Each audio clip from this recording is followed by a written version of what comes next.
Studies में स्वागत है आपका फिर से एक बार। आज के इस वीडियो में हम थॉमस हॉब्स के बारे में जानेंगे।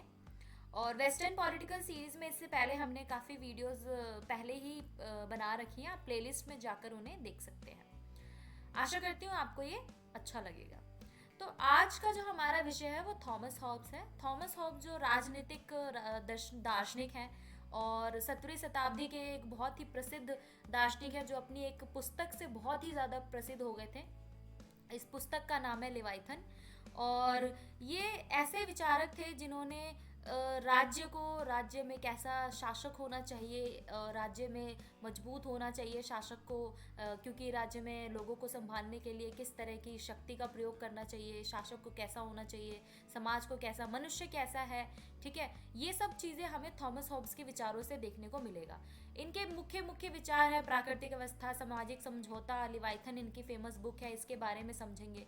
इन्होंने काफ़ी लोगों को प्रभावित किया है। इनके बाद बहुत से जो विचारक हैं इनसे प्रभावित हुए हैं, जैसे रूसो को इन्होंने प्रभावित किया है। ठीक है, तो हम देखते हैं कि कैसे ये हमारे सिलेबस से हमें कैसे इनको समझना है, किस तरह से हमें इनके बारे में पढ़ना है। चलिए स्टार्ट करते हैं। क्या क्या इनके पॉइंट्स इंपॉर्टेंट रहेंगे ये सब आगे की वीडियोस में हम देखेंगे। तो स्टार्ट करते हैं। सबसे पहले हम देखते हैं कि इनका जन्म जो हुआ है 1588 में इंग्लैंड में हुआ है। और माल्सबरी वेस्टपोर्ट में इनका इंग्लैंड में जन्म हुआ है। इसी समय इंग्लैंड में जो है वो व्यवस्था ठीक नहीं थी। उस टाइम पे ये जो व्यवस्था थी संक्रमणकालीन अवस्था थी। वहाँ पर काफ़ी युद्ध की स्थिति बनी हुई थी, जिसे गृह युद्ध, आंतरिक युद्ध कहते हैं। और इसी युद्ध की वजह से इनका जो सामाजिक जीवन है और राजनीतिक जीवन है बहुत ही ज़्यादा प्रभावित हुआ है। अब ये बहुत सिंपल और कॉमन सी बात है कि अगर आपका जन्म ऐसी परिस्थितियों में होगा जब वहाँ पे युद्ध चल रही होगी, लड़ाई चल रही होगी, तो आपका जो सामाजिक जीवन है या फिर आपका जीवन है पूरी तरह से प्रभावित होगा। क्योंकि जब इनके जन्म के टाइम पर स्पेन की जल सेना ने यूके पर आक्रमण कर दिया था। ठीक है, यहाँ पर लिखा हुआ है, और जिसे अल्माड़ा का युद्ध कहते हैं। इनका जो जीवन काल है इसमें प्यूरिटन क्रांति भी हुई, जो 1642 से 1650 में हुई। और ऐसे अराजक यानी कि ऐसे खराब वातावरण, और अराजक अराजक मतलब ये होता है जहाँ पर शासन व्यवस्था ठीक नहीं है, कोई कंट्रोल करने वाला नहीं है और चारों तरफ बस तहस नहस की स्थिति है, तो उसे अराजक बोलते हैं, जब कोई कंट्रोल करने वाला नहीं होता है। तो ऐसी स्थिति में वो बोलते हैं कि जो मैं और मेरा जो भय है वो जुड़वा भाई है। मतलब वो और उनका फियर जो है वो दोनों भाई है। मतलब वो इस तरह से फियर में है कि वो बोलते हैं भाई इसलिए क्योंकि वो साथ में रहते हैं, फियर जो है उनके साथ में बना रहता है।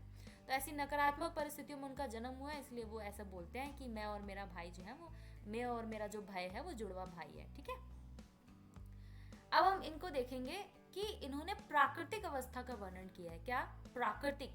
ये प्राकृतिक अवस्था अब नहीं है, पहले हुआ करती थी जब कोई सरकार, जब कोई राज्य नहीं था, जब कोई समाज नहीं था, तब प्राकृतिक व्यवस्था थी। ठीक है, मनुष्य जब जंगलों में रहता था तब वो प्राकृतिक व्यवस्था की बात करें, जब मनुष्य सिर्फ ऐसे समाज में नहीं रहता था, सिर्फ जंगलों में रहता था जहाँ पे राज्य और सरकार का कोई अस्तित्व नहीं होता था। तो यहाँ पर उन्होंने मानव प्रवृत्ति को नकारात्मक दिखाया है। क्या दिखाया है? ये देखो, नकारात्मक। उन्होंने बोला है कि ऐसे नकारात्मक परिस्थिति में, ऐसे नकारात्मक समय में शासनधारी यानी शासक को कैसा होना चाहिए। ठीक है, तो शासक की स्थापना की, और ताकि वो इस नकारात्मक परिस्थिति को संभाल सके और अपने जीवन की सुरक्षा के साथ साथ मूर्ख, अज्ञानी, स्वार्थी जनता को प्रतिबंधित कर सके। मतलब वो राजा सिर्फ अपनी ही सुरक्षा नहीं करेगा, बल्कि वो ऐसे खतरनाक लोगों को, जैसे मूर्ख लोग हैं, जो अज्ञानी लोग हैं, जो स्वार्थी लोग हैं, इन लोगों को प्रतिबंधित करेगा, मतलब कंट्रोल करके रखेगा। ठीक है, और एक स्टेबल और काम शासन व्यवस्था को बनाकर चलेगा। ठीक है, स्थायित्व देगा। अब इस अभी तक जो हमने देखा है उसमें हम ये इंपॉर्टेंट पॉइंट देख सकते हैं, जिसमें 1588 में इनका जन्म हुआ है। मृत्यु कब हुई है इनकी? 1679 में। जन्म इनका अल्माड़ा युद्ध के टाइम हुआ है। प्यूरिटन क्रांति भी हुई है, नकारात्मक परिस्थितियों में भी है।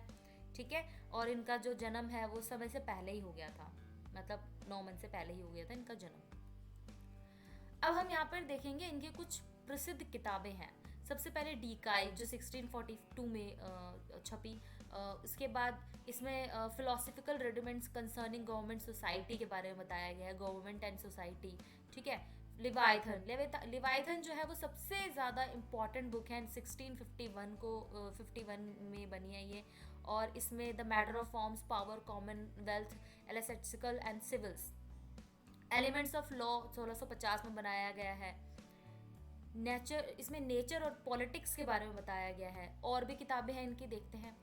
डी कॉर्पे जो 1655 में बनाया गया है, डी होमी जो 1659 में बनाया गया है, इसमें dialogue on the civil wars के ऊपर डायलॉग है।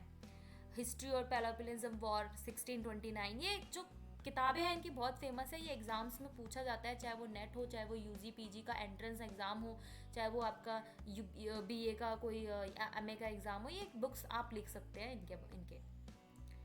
और इसमें उन्होंने थ्यूसिसाइड्स ट्रांसलेटेड बाय थॉमस हॉब्स, मतलब जो ये ट्रांसलेट किया गया है थ्यूसिसाइड के द्वारा, ठीक है।